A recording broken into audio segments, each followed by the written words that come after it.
Agora na Alvorada FM você vai ouvir Papo de Especialista. Um programa da PUC Paraná, programa que traz as vozes mais experientes do meio acadêmico. Hoje é sábado, dia 5 de outubro, véspera do primeiro turno das eleições municipais. Um excelente final de semana para você e um ótimo domingo eleitoral a todos nós. Eu sou Renata de Paula e está no ar o Papo de Especialista deste sábado. A parceria da PUC Paraná Campus Londrina com a Rádio Alvorada.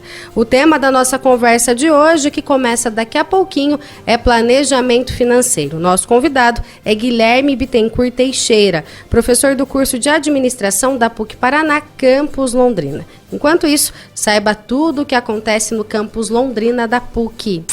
Papo de Especialista. Quem está com dúvidas sobre qual profissão seguir ou deseja conhecer melhor o dia a dia de uma universidade, pode anotar na agenda uma data muito importante. Na próxima quarta-feira, 9 de outubro. Neste dia, entre 9 da manhã e 6 da tarde, a PUC Paraná abre as portas do Campus Londrina para a comunidade no Planeta PUC. O evento conta com diversas oficinas e interações para que os futuros estudantes universitários conheçam o campus e tirem as dúvidas a respeito dos cursos que a PUC Paraná oferece. A entrada é gratuita e as inscrições podem ser feitas a partir do site planetapuc.com.br. As inscrições para o vestibular da PUC Paraná Londrina já estão abertas. Quer iniciar um curso de graduação em 2025? Entre na PUC Paraná Londrina por meio do vestibular presencial, agendado ou com a sua nota do Enem. Saiba mais no site multiversidade.pucpr.br. E o seu sonho é ser médico? O vestibular para o curso de Medicina da PUC Paraná Campus Londrina está com inscrições abertas para o ingresso no ano que vem. As inscrições vão até o dia 6 de novembro, com a aplicação da prova no dia 24 de novembro. Os convocados na primeira chamada podem conferir o resultado a partir do dia 10 de dezembro no site da PUC. Papo de Especialista. O planejamento financeiro é essencial para garantir a saúde econômica dos indivíduos, das famílias e das empresas. Ele permite definir metas claras, controlar despesas e otimizar investimentos, proporcionando maior segurança financeira. Além disso, ajuda a antecipar e lidar com imprevistos, reduzindo o estresse relacionado às finanças. Com um bom planejamento, é possível construir um futuro mais estável e alcançar objetivos de longo prazo, como a compra de um imóvel ou a aposentadoria tranquila. Planejamento financeiro é o tema da nossa entrevista de hoje e o convidado é Guilherme Bittencourt Teixeira, professor do curso de Administração da PUC Paraná Campus Londrina. Bom dia, professor, seja bem-vindo. Bom dia, prazer estar com você aqui, Renata. Professor, começando efetivamente a nossa conversa, o que é planejamento financeiro e qual é a sua importância? Tudo que a palavra planejamento ela nos traz é meta e objetivo, né? Então você pode ter um planejamento estratégico para o teu negócio, que você quer crescer a tua empresa em 3 anos até aqui. E quando a gente vem para a palavra planejamento financeiro, a gente pode olhar tanto para a nossa empresa, mas também para dentro de casa. Então vamos focar um pouquinho agora para dentro de casa, né? Esse planejamento financeiro da nossa vida. Ele vai depender de pessoa a pessoa, o momento de vida que cada um está vivendo.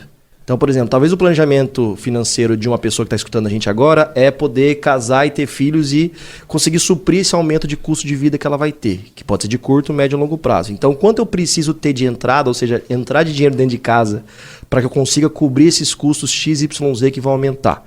Então, eu preciso planejar receita, que a gente costuma falar, que é a entrada de recursos, e também meus gastos e investimentos.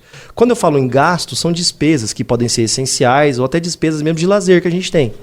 E investimento é a compra talvez de um imóvel, a compra de um veículo, ou até mesmo guardar um dinheiro ali para o teu filho poder daqui X tempo fazer uma universidade legal, como a PUC aqui que você citou no começo. Então, planejar é a gente estabelecer qual é o resultado que eu preciso alcançar, no caso a sobra de caixa, que a gente costuma falar, para que eu consiga fazer aquele investimento que eu tanto quis, ou até mesmo para sair de uma dívida, né?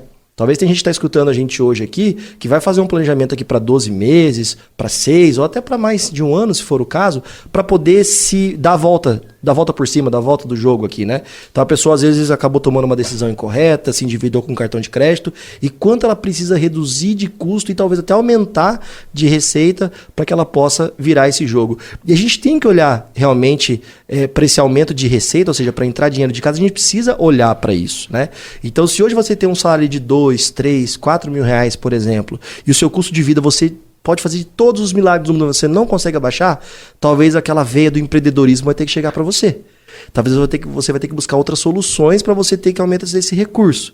Porque se você desenhar um fluxo de caixa da tua vida para 1, 2, 3 anos e você não conseguiu reduzir as linhas de baixo, que são a linha dos gastos, suficientemente para você dar essa virada de jogo, guardar aquele dinheiro e aí começar a fazer seus investimentos, talvez a forma que você está tendo de entrada de dinheiro na tua casa, ela não está sendo adequada para o custo de vida que você tem e virou uma verdade, não tem luxo mais. Então você vai precisar buscar outras alternativas. Estou dizendo aqui para ninguém pedir a conta hoje, não é isso que eu estou falando, mas são decisões difíceis. E aí hoje a gente tem muitas possibilidades da pessoa abrir, por exemplo, o MEI, buscar junto ao Sebrae parcerias de fazer um modelo de negócio, ou até mesmo se especializar fazendo uma pós-graduação para conseguir cargos melhores onde trabalha ou empresas que possam reconhecer aquele teu currículo novo, atualizado, como oportunidade de você receber um recurso maior e assim conseguir atingir o planejamento, ou seja, os seus objetivos. Professor, com certeza ao longo da nossa conversa a gente vai entrar especificamente nesse assunto, mas quando eu considero ali, né, a minha organização mensal, quando eu organizo os meus recursos ali, eu preciso considerar também uma verba de reserva para eventuais imprevistos. Sim, de segurança. Porque eu posso ficar doente, meu filho pode ficar doente, eu posso bater o carro, pode, sei lá, estourar a caixa d'água da minha casa. Então, eu preciso também ter essa verba reserva para essas questões? Sim, é muito importante que você reserve uma verba para segurança. E eu até recomendo aqui que não só um dinheiro para segurança. Vou guardar R$1.000 por mês para imprevistos. Porque dependendo do evento de força maior, um acidente, né, que a gente não quer que aconteça, talvez o meu gasto vai ser muito maior do que esses R$12.000, por exemplo, que eu guardei no ano. Então, buscar opções de empresas que, por exemplo, um plano de saúde ou algumas outras empresas que estão surgindo no mercado que, além do plano de saúde, oferece alguns tratamentos específicos dentro desse recurso, também pode ser a solução. Né? Então, é muito subjetivo. Eu posso falar aqui para você uma regra, guarde R$1.000 que você está seguro. Não é isso, a gente não sabe o evento de força maior que pode acontecer. Né? Se ele vai exigir mais ou menos recurso daquilo. Então, talvez a melhor opção é que tipos de serviços que tem hoje disponível no mercado, que cabe dentro do meu orçamento e que, se acontecer algum tipo desses eventos, eu tenho a possibilidade de ter o atendimento adequado, tanto aqui na cidade que eu moro, no Brasil, ou até mesmo se um dia eu fizer alguma viagem em família para fora. Então, como que eu consigo estar seguro? Então, desde empresa de plano de saúde até empresa de seguro, enfim, tem bastante opção no mercado hoje, tem bastante inovação chegando. Eu acho que vale a pena as pessoas começarem a pesquisar um pouco disso, e não só para ela, para a família também, que é o nosso bem mais importante, né? Professor, muito provavelmente pessoas com realidades muito distintas estão acompanhando a gente agora, mas em linhas gerais, assim, no sentido de dica mesmo, no sentido de ajudar quem acompanha a gente agora na Rádio Alvorada, quais seriam os principais passos para criar um planejamento financeiro que seja eficaz, para começar a organizar essas despesas, começar a organizar essas receitas? Legal. Primeiro passo que você precisa fazer é separar entradas e saídas. Vamos usar esse termo? Entradas nada mais é do que o seu salário, algum rendimento que você tem já de alguma aplicação que você fez, ou uma parcela de algum imóvel, às vezes, que você vendeu e você está recebendo. Né? Talvez a pessoa, não, Guilherme, eu só tenho o meu salário, não tem problema. Então, coloque ali o teu salário, os dinheiros que você está entrando. E na linha de baixo, você vai listando as suas saídas. Existe uma ferramenta contábil chamada demonstração de resultado do exercício. A gente chama de DRE. Ela é super adaptável à pessoa física também. Ou seja, em cima tem o dinheiro que você ganha, embaixo o que você gasta. E aí você organizar esses gastos seus separando em alguns grupos. Por exemplo, despesas essenciais tem que ser o primeiro. Até tem uma regra do 50, 30, 20 que o pessoal fala, né? 50% para gastos essenciais, 30% para um pouco de lazer, passeios, comprar roupa para as crianças, que a gente precisa atualizar um pouquinho as crianças, elas vão crescendo, né? E ter 20% dos recursos que eu faço investimento, tá ali pro meu dízimo, enfim. O jeito que para você funciona, tá? Essa regra ela é relativamente comum, mas a regra tem que ser a sua, da tua realidade. E separar essas despesas em grupos é super importante, sabe por quê, Renato?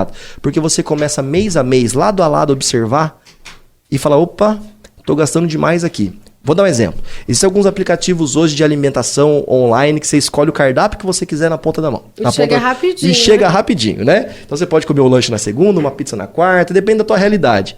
Agora, quando você explode isso para 12 meses, você começa a falar, opa, acho que eu estou gastando demais. Então aqui vem um pequeno ajuste.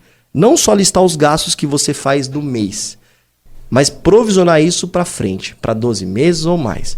Então imagina uma folha de papel que você tem na mão agora e deita ela, em formato paisagem.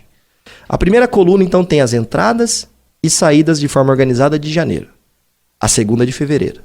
A terceira de março. E você abre tua folha até chegar em dezembro. Então você vai ter seu salário na linha de cima, de quanto você vai receber mês a mês, e quanto que você tem embaixo de gastos essenciais. Se for aluguel ou se for financiamento da sua casa, energia elétrica, água, gás, combustível, que você precisa pagar, enfim, seus gastos essenciais. O grupinho de baixo, aquela alimentação que você faz aos finais de semana ou dia de semana com a tua família, a roupa que você precisa trocar às vezes, pô, não tem como, a gente precisa comprar às vezes um tênis novo pro meu filho poder ir para a escola. Então, eu preciso organizar isso, inclusive tem gente que até coloca isso como essencial, sabia? Porque isso não é luxo, isso é necessidade, né? Mas você gosta às vezes pode fazer uma viagem com a família, e aí tenta sobrar aqueles 20% no mínimo ali para investimento. Tentar fazer esse esforço é super legal, tá? E aí você explodindo isso mês a mês, você começa a ver onde está estourando, onde que a torneira está vazando. E aí que assusta, sabe por quê? Porque é muito comum a gente fazer isso no primeiro mês com base no mês atual. Então nós estamos agora dando essa entrevista aqui em outubro. Então eu vou pegar meu cartão de crédito, meus gastos que aconteceu em setembro. E eu vou olhar que entrou, vou dar um exemplo hipotético aqui, tá? Entrou R$5.000 e saiu 6.000. Só que eu organizei esses 6.000 que saiu. Ó, eu verifiquei aqui que dos 6.000 que saiu, 4.000 tinha que sair mesmo. Não tinha como não gastar com gás, não tinha como não gastar com energia, não, calma aí. Realmente não tem como não gastar com energia, mas não dá para economizar?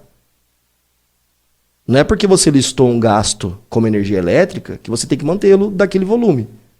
Não é como você gastou aquele valor de gás que você tem que mantê-lo daquele volume. Então aí começa a entrar hábito. Então a disciplina ela vai ser fundamental. Eu não estou dizendo para ninguém cortar energia, ninguém cortar o gás. Estou dizendo para a gente melhorar o hábito. E aí se você consegue cortar 20, 30 reais por mês daquela conta, no ano é 300 reais. 360. Em 5 anos, falando de 1.500. Sabe aquela academia que as pessoas pagam e não vão? Já viu? Tem algum colega aí que está escutando que pagou uma academia e não foi? Fez o plano anual de 70 reais? 70 reais vezes 12 dá quanto? 840. Sabe aquele sistema streaming lá de você assistir filme no final de semana que você usou bastante no primeiro mês, mas você não está usando agora? É necessário? Está usando? Porque é 30, 40 reais por mês. 480 no ano. Então não olhe nada mensal. Não, deixa aqui esses 20, 30 reais. Deixa aqui esses 40. Não, o gás eu preciso ter. Você precisa listar a entrada, saída de forma organizada e jogar com os números. Ver onde você consegue otimizar. Como você consegue melhorar a sua entrada de dinheiro, empreender, se for o caso, se qualificar para conseguir melhores oportunidades e otimizar seus gastos. E cortar de fato aquilo que é desnecessário. Vou dar um exemplo meu. Eu pago para lavar meu carro. Eu poderia lavar em casa. Mas qual é o gasto que eu vou ter daí de água, sabão, versus quanto eu pago? Não é porque eu lavar em casa que eu não vou ter custo. Porém, o tempo hoje que eu gastaria lavando meu carro me tira alguns tempos de trabalho que me geram receita. Então a receita que eu gero naquela 1 hora tem que ser maior do que eu estou gastando. Enfim, isso é conta. A gente precisa olhar para os números, não só listar ele e chorar o que está ali no papel. Então cabe a cada um que está ouvindo otimizar o teu resultado. Cabe a você, Renato, otimizar o teu resultado. Cabe a Maria Vitória, que está aqui com a gente escutando, otimizar o resultado dela. Porque hoje em dia a gente lista e, pô, meu Deus do céu, o que eu faço, Senhor? O Senhor já está te falando agora. Você precisa trabalhar sobre os seus números, né? Então, recomendação, para fechar, que eu falei bastante coisa. Lista, mês a mês, com base nesse mês 1 aqui. Quanto você tem de entradas estimadas. E não estima para mais não, porque vai que não entra. Estima o que vai acontecer. Seja conservador nas entradas. E as saídas, despesas, lista a realidade que você tem. E não adianta dizer que eu acho que eu não vou gastar com roupa pro meu filho. Você vai gastar. Tem que ser conservador. Então, para as despesas, para os gastos, ele vai até ser listado de forma conservadora. E aí vem tua gestão mês a mês. E aí vem aquela conversa familiar importante, com a família, difícil em alguns momentos. E aí vem a sua habilidade, às vezes até como pai. Eu tô falando bastante disso porque eu virei pai de um casalzinho, um príncipe recentemente, e eu penso muito em como eu vou educá-los no futuro. E a gente tem que jogar junto com eles, no sentido de falar, filho, vem aqui, deixa eu te falar. Ó, nós estamos organizando aqui um projeto financeiro em casa, para que a gente possa ter isso, isso e aquilo, mas eu preciso da ajuda de você. Então, ó, a gente vai ter todo final de semana esse momento de lazer, eu vou deixar você escolher onde a gente vai, só que a gente pode gastar até aqui, tudo bem? Mas aí dia de semana, papai e mamãe vai precisar fazer isso aqui. Porque senão vai chegar no final do ano e a gente não vai conseguir ter aquilo lá. Você me ajuda? Papai e mamãe precisam de você. Vocês são um time, cara. Vocês têm que jogar junto. E eu sei que é difícil, às vezes, uma decisão de cortar algum hábito ou não. Mas é gestão financeira. E, infelizmente, no Brasil, me fala uma escola que quem está escutando aqui estudou, que ensinou vocês a fazer uma conta dentro de casa e guardar uma mesada. Não tem. Hoje já tem. Hoje tem escolas que ensinam educação financeira para os filhos, tecnologia. Só você pesquisar na internet que você vai achar. Eu dou consultoria para uma escola que tem uma trilha do 6º ao 9º ano que ensina os alunos sobre gestão financeira, como guardar a mesadinha, quanto que o pai custa em casa. Só que a gente que tem ali, eu tenho 35, pessoas que têm 30, 40, 50 anos, não tiveram no Brasil uma oportunidade acadêmica de estudar gestão financeira. E a gente foi aprendendo na dor, né? Tem gente que fala assim, eu não vou ter cartão de crédito que ele vai me atrapalhar. Inclusive cartão de crédito, você já observou, Renata, que ele não vem organizadinho para você. Eu gosto de mexer no computador. Exportar o arquivo em Excel, ele já vem nessas coluninhas que eu falei. Ele vem tudo, uma coluna vem do lado, vem da outra. Quando você transforma o arquivo, ele vem uma bagunça. É mais fácil você lançar na mão. Aí você tá na correria, você acaba nem lançando. Ele já vem de uma forma para você não organizar mesmo, porque eles não querem que você se organize. É hipocrisia eu falar aqui que eles vão querer que você se organize. Porque como que eles vivem? Você pega um cartão com taxa zero, eles querem que você sempre fique consumindo taxa zero ou ele quer que você pague uns jurinhos às vezes? É assim que os bancos ganham dinheiro. Faz parte do jogo. O crédito movimenta o mercado.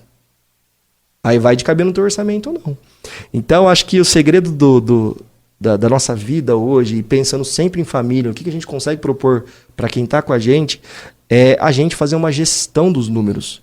E isso é importante. Então, se ninguém te ensinou isso, procure gestão financeira, mas o básico, listando o que entrou, listando o que saiu, explodindo para 12 meses, e aí você trabalhar em cima dos números, e não só aceitá-los, é o que vai fazer você virar o jogo ou atingir seus objetivos. Você está ouvindo Papo de Especialista.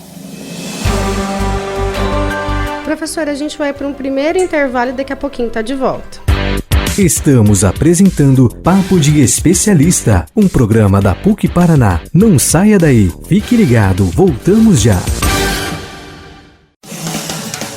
Voltamos a apresentar Papo de Especialista, um programa da PUC Paraná, o seu encontro semanal com o conhecimento.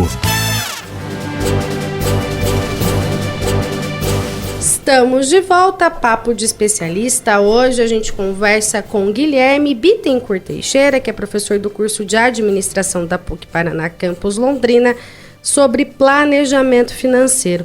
Professor, então uma síntese do que a gente conversou no bloco anterior. Um dos erros principais seria a gente considerar os gastos isolados. Por exemplo, hoje eu vou trabalhar de aplicativo. Da minha casa até o trabalho dá R$10 só. O que é R$10, né? Eu mereço, eu trabalho, eu me dedico. Aí eu vou trabalhar de aplicativo. Aí faço isso vários dias ao mês. R$10 isoladamente, o impacto é pequeno. Mas se eu penso aquilo ao longo de 30 dias, ou como o senhor mencionou, ao longo dos meses, ao longo dos anos, o impacto é bem mais amplo. A gente tem que ver se aquilo cabe no orçamento. Eu sei que, mas você vai trabalhar de carro, Guilherme, é fácil falar. Se fizer sentido aquela despesa, aquele investimento lá indo de aplicativo para o trabalho, fizer sentido para outras comodidades para você, eu posso sair um pouco mais tarde de casa, porque daí eu consigo fazer um exercício físico e cuido um pouco da minha saúde, tá tudo certo. Aí é uma decisão da pessoa. Agora ela precisa verificar se é isso que está tirando, ou se são esses pequenos hábitos que estão tirando o recurso, a falta da sobra de caixa dela, né? Dentro dessa lógica de organização, em anotar o que entra, o que sai, é importante também, professor, que a gente comece a pensar em metas financeiras? Meta de curto prazo, de médio prazo e de longo prazo? Fundamental. Eu acho que a gente tem que começar a entender que a gente não trabalha para sobreviver. A gente trabalha para conquistar sonhos e objetivos nossos da nossa família. E eu não estou dizendo aqui de sonhos financeiros apenas, de nossa, eu quero comprar uma casa maior a cada vez que eu puder. Não é isso. Mas assim, você poder prover para sua família momentos interessantes de lazer, de viagens, é curtir um pouco a vida. O tempo não é o nosso bem mais precioso, Renata? Com certeza. Então, se a gente viver apenas para o trabalho, a gente tem que tomar muito cuidado porque a gente não vai ver a vida passar. Então, esse planejamento e ter essa sobra de caixa, ou seja, ter esse recurso para que nos dê um pouco de conforto, ele é fundamental. A gente precisa entender que é gostoso viver assim, né? Eu sei que é difícil virar o jogo e tal, mas e não vai acontecer às vezes de hoje para amanhã, pode demorar 1 ano, pode demorar 10 anos. Mas se a gente não tiver o planejamento, a gente não vai virar o jogo. A gente vai viver uma vida toda refém de acordar às 6 horas da manhã, chegar em casa às 7 e pouco, 8 horas da noite, e não vai conseguir ter condições de curtir um pouco mais aquilo que Deus nos dá, que é uma vida, um dia bonito igual está hoje, enfim. A gente precisa realmente entender que ter essa sobra, ela é gostosa, ela é importante para que a gente possa aproveitar um pouquinho. O senhor mencionou que trabalha com consultoria. Quais são as principais dúvidas que o senhor recebe quando a gente fala de planejamento financeiro? As pessoas, quando vão buscar um planejamento financeiro, a maioria delas, tá? Elas já chegam um pouco desesperadas, né? Eu não consigo, não sei mais o que eu fazer, o que eu faço para inverter o jogo, e é bem simples às vezes. É sair do caos que a pessoa está procurando. Sair do caos. É hábito mais dela do que o consultor não vai dar um milagre. É aquela regrinha que eu acabei de falar, ele vai listar tudo que você tem de previsão de entrada e de saída. E vai começar a analisar quais gastos não são essenciais, que precisam naquele momento ser cortados, quais tendem a ser reduzidos, e aí fazer um planejamento para você e dependendo do nível de necessidade dos seus objetivos podem ser maiores de um, menores dos outros, a gente até buscar outras formas de gerar dinheiro, né? De novo, empreendendo em alguma coisa, empreendendo num novo produto, talvez se especializando numa faculdade para conseguir um emprego XYZ que paga 2, 3 vezes mais, por exemplo, né? Então hoje as pessoas chegam para a gente mais para se organizar do caos do que propriamente para atingir o objetivo. Essa é a realidade da maioria das pessoas que buscam a gente hoje. Professor, então a gente vai para mais um intervalo e no próximo bloco eu quero conversar com o senhor sobre endividamento. Não desligue o rádio. Papo de Especialista volta já. Voltamos a apresentar Papo de Especialista, um programa da PUC Paraná. Papo de Especialista, o tema deste sábado é planejamento financeiro e eu converso com o professor do curso de administração da PUC Paraná Campus Londrina, Guilherme Bittencourt Teixeira. Professor, a gente ouve aí com muita frequência no jornalismo, na editoria de economia, o termo endividado. Mas tem um outro fator, uma outra questão que a gente tem ouvido também agora e isso tem se tornado mais frequente, que é o superendividado, o superendividamento. Existem mesmo essas duas modalidades e qual a diferença entre elas? Interessante. Inclusive tem uma lei agora do superendividamento, né? Não sou advogado. Para tentar frear, né? Exato. Não sou advogado que possa agora discorrer sobre o assunto, mas se você puder ter a oportunidade, pesquise sobre a lei do superendividamento, que é uma forma que talvez você consiga aí sair do aperto, tem que achar um advogado especialista nisso, enfim. Mas eu sou endividado, por exemplo. Eu tenho uma parcela de um financiamento que eu fiz que fez sentido para mim, cabe no meu orçamento e eu vou pagando. Então, se você analisar os meus passivos, eu tenho passivo, eu tenho dívida. Só que é uma dívida que cabe no meu orçamento. O que eu fiz? Eu tenho uma entrada de X e eu fiz um endividamento, um parcelamento de metade desse X, por exemplo. Só que eu antecipei a entrada numa casa que eu gostaria de morar em 2 anos, que eu teria que ficar guardando dinheiro. Então, coube no meu orçamento, eu senti que os juros ele era pequeno e fazia sentido para mim. Então, mesmo aqui eu falando porque geralmente fala que juros é coisa ruim e tal, mas me fez sentido. Porque eu dei condições para minha família de prover um lar que a gente gostaria de viver logo na chegada dos meninos, né? Então, eu endividado dessa forma, que a conta fecha, não tem problema se for saudável. Agora, o super endividado é aquela pessoa que tem que ficar contando a dívida que ele vai pagar no mês. Quem será que eu vou pagar esse mês, sabe? Então, isso é desesperador, inclusive, né? Tem gente que não consegue dormir, tem gente que fica em depressão. Então, é importante você sair da dívida, né? E agora, como sair da dívida? Não fazendo mais dívida. E aí, de novo, fazendo aquela regrinha de listar e fazendo um bom planejamento, buscando assessoria. Mas só depende de você realmente virar essa chave. Não tem muito segredo assim, né? Você precisa realmente fazer um planejamento. Vai doer. Vai ter meses que você vai continuar devendo um cartão aqui para um Joãozinho ali. Só que você precisa chegar e saber quando que você vai pagar aquele cartão, quando você vai pagar aquele Joãozinho. E se for o caso, até ligar para negociar. Então, deixa eu te falar, agora eu não consigo. Mas pelos meus planejamentos, lá em mês X do ano que vem, eu já consigo te pagar. Ou hoje eu consigo te pagar em 10 parcelas. Você já quer receber? Você consegue me dar um desconto? O não você já tem, concorda comigo? Com certeza. Né? Então, assim, depende muito da pessoa que está super endividada começar a mudar essa história. E pensando por outro lado, né, essa disposição em procurar o credor e dizer, ó, agora eu não consigo, mas eu não tenho o objetivo de te dar um calote, eu pretendo pagar essa dívida, eu pretendo honrá-la, já demonstra boa vontade também, né, de alguma forma, que aquela pessoa deseja honrar aquela dívida e sair dessa situação. Com certeza.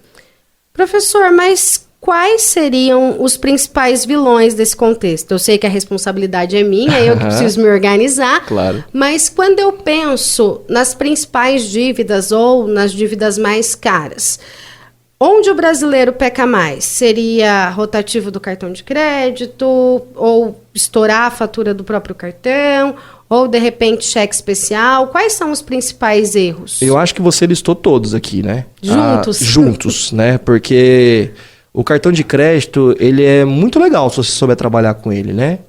O problema é que no primeiro mês você tem um limite bom. E aí, no segundo mês, ele continua passando.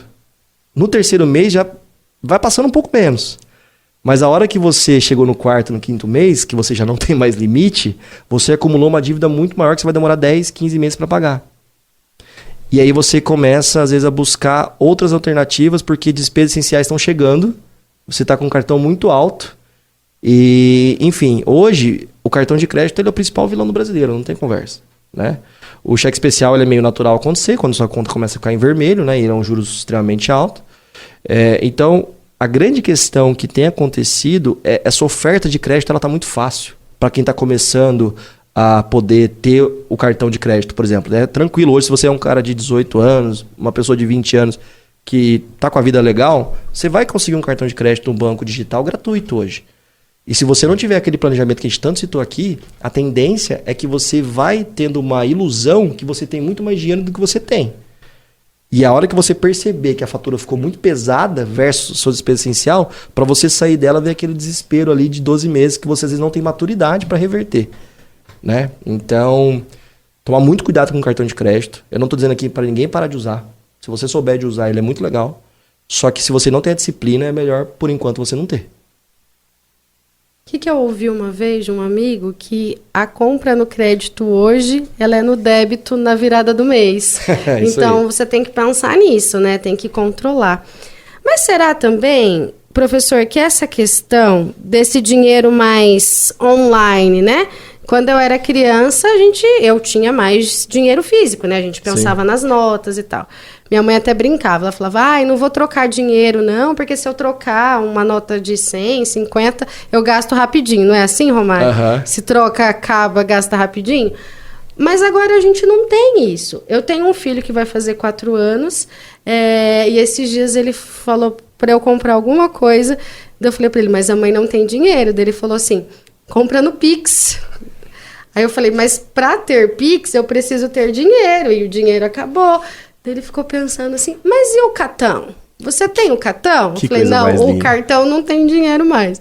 Será que essa questão da gente não precisar pegar o dinheiro e contar e pagar, né? Eu compro hoje, eu tenho aquela sensação de prazer hoje, mas o ônus só vem na virada do cartão. Será que isso não confunde as sensações e a gente compra mais por impulso? Sim, com certeza. A palavra que move tudo isso é falta de disciplina. A palavra é disciplina, né? Melhor dizendo. Né? A falta dela e a gente sabe que que a gente não poderia estar gastando, né? Mas aquele cartão com saldo, aquele cartão com limite, e a gente com aquele dia estressante, com aquele dia cheio de problema, a gente quer ter esse lazer, depois eu vejo, depois como eu pago isso, tá passando, vamos embora, né? Então, essa falta de disciplina nossa é o que faz a gente viver um dia após o outro e falar, tô me virando, tô pagando, tá tudo bem, né? O que isso tira da gente? As conquistas. Então você consegue jantar naquele lugar. Você consegue comprar aquele brinquedo pro teu filho, porque o cartão, como diz ele, tá passando. O que isso vai tirar de você é que você tem que começar a listar. Você vai conseguir pagar o brinquedo, você vai conseguir pagar o jantar. Só que você vai tirar de algum lugar. Então, se você não tiver metas de curto e médio ou longo prazo, quero comprar aquele carro, quero que meu filho faça um intercâmbio, quero um dia guardar um dinheiro para uma faculdade, infelizmente, a gente não vai conseguir atingi-los. A gente vai pagar o cartão, na maioria dos casos. Só que vai tirar de algum lugar, né? Tem gente que fala assim, preciso fazer uma dívida para guardar dinheiro, né? Preciso fazer um boleto aí de um consórcio, que em muitos casos hoje tem sido visto como investimento, porque tem coisa muito legal acontecendo com o consórcio, bem legal mesmo. Preciso fazer um boleto aqui, comprar uma parcela de uma moto, pagar uma viagem, porque senão eu não guardo dinheiro. Se é assim que te disciplina, já é uma forma de você ter a disciplina e o compromisso financeiro.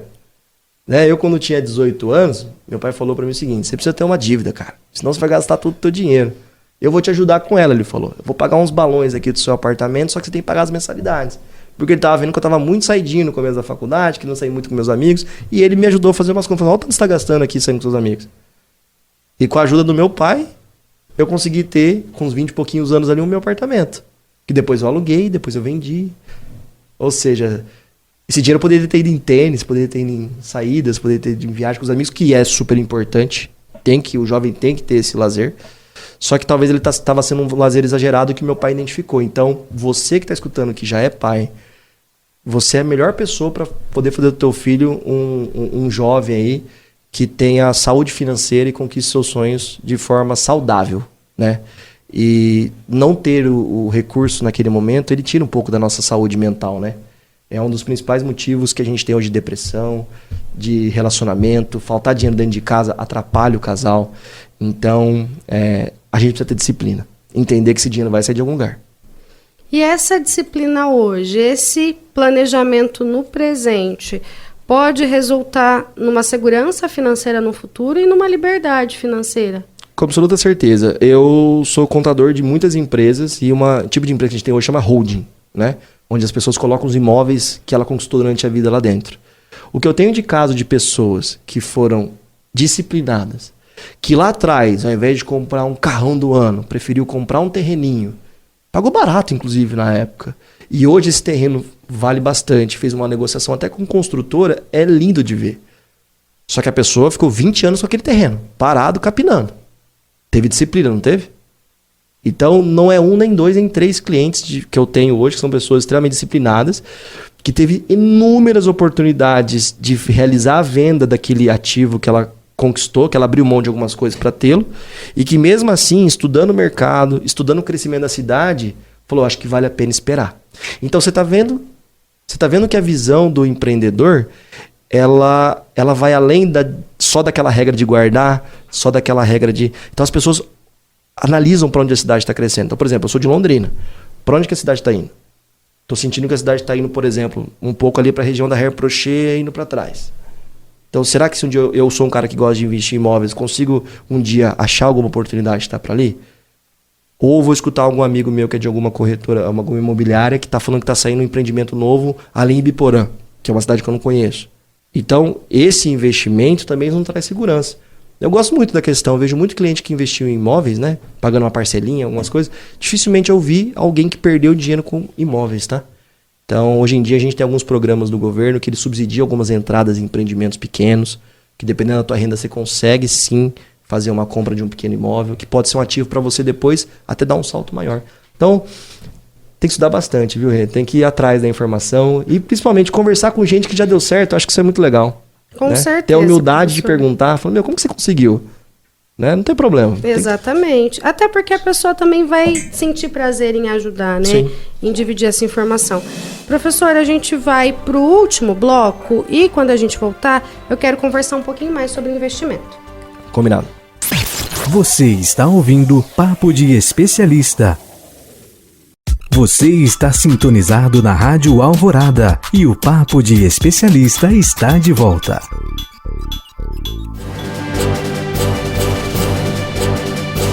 Papo de Especialista, último bloco, finalzinho de manhã de sábado. Hoje eu converso sobre planejamento financeiro com o professor Guilherme Bittencourt Teixeira. Professor, no final do bloco passado, o senhor comentou o seguinte, olha, não conheço ninguém que investiu em imóvel e teve prejuízo, algo mais ou menos nesse sentido. Quando a gente fala em investimento, para quem está acompanhando a gente em casa, quais são as opções? A gente pode investir dinheiro de que forma? Hoje em dia você consegue investir em dinheiro em quase tudo. Por exemplo, se você quiser ter um percentual de um shopping, você consegue. Como? Através de fundos. Tem bastante empresa hoje, por exemplo, o Thiago Diniz aqui me assessora, eles nos trazem opções de investimentos diversificados, que isso que é legal. Imagina uma cesta de ovos. Você tem um ovinho ali. Se você derruba esse único ovo que você investiu, pode ser que ele quebre e você perdeu tudo, concorda comigo? Agora você tem 10 menores ovos, talvez se cair não são todos que quebraram, concorda comigo? Então diversificar diminui risco. E hoje você pode investir em ações de empresas no Brasil, do exterior, de fundos que constroem, como eu acabei de dar o exemplo, de shopping, fundos imobiliários. Você pode investir até em startup, que são as empresas de inovação, que inclusive é de alto risco.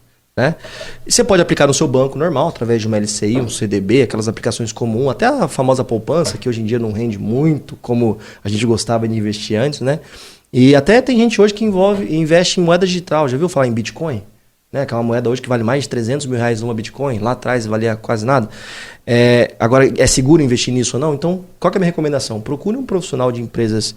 Em Londrina tem bastante empresas que são sólidas de investimento, que conseguem olhar o teu perfil, o quanto você pode investir e teus objetivos.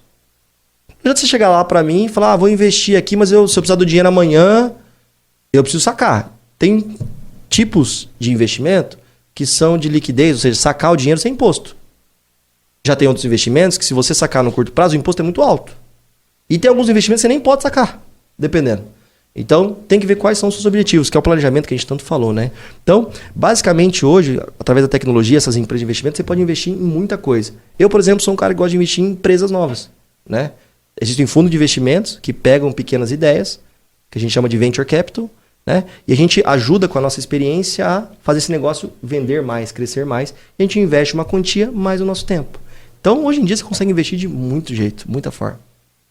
Professor, gostaria de agradecer a sua disponibilidade, a sua presença aqui na Rádio Alvorada.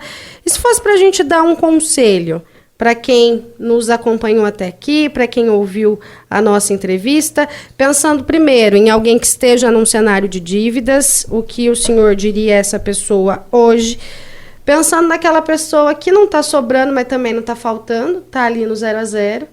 E para quem já consegue minimamente ter uma sobrinha ali no final do mês, quais seriam as dicas para esse tipo de ouvinte?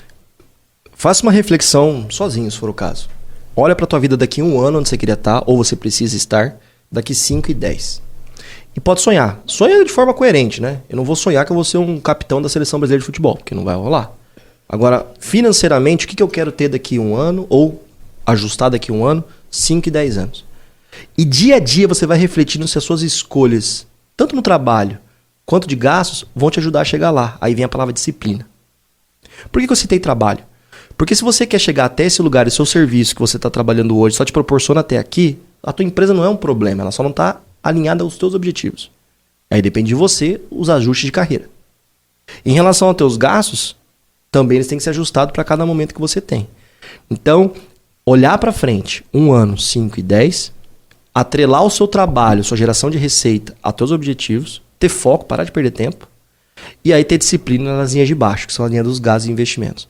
Teu tempo é o bem mais importante que você tem, tua família, e tudo que você estiver fazendo hoje, que está desfocado nisso, infelizmente você não vai conseguir chegar, às vezes, tão fácil ou tão rápido, ou às vezes até chegar nos teus objetivos. Então não tem problema sonhar. Dá para sonhar, se tiver disciplina, consegue. Você está ouvindo Papo de Especialista. Professor, muito obrigada por todas as dicas, por toda a partilha. Um excelente final de semana e até uma próxima conversa. Valeu, obrigado. Foi muito bom estar aqui. Agradeço também a você que nos acompanhou até aqui. Papo de Especialista é uma parceria entre a Rádio Alvorada e a PUC Paraná Campus Londrina. A apresentação Renata de Paula, trabalhos técnicos de Edgar Vieira, o Romário e o Everton Gasparini. Te desejo um excelente domingo eleitoral e eu volto no próximo sábado para mais um Papo de Especialista. Este foi o Papo de Especialista, um programa realizado pela PUC Paraná. Papo de Especialista.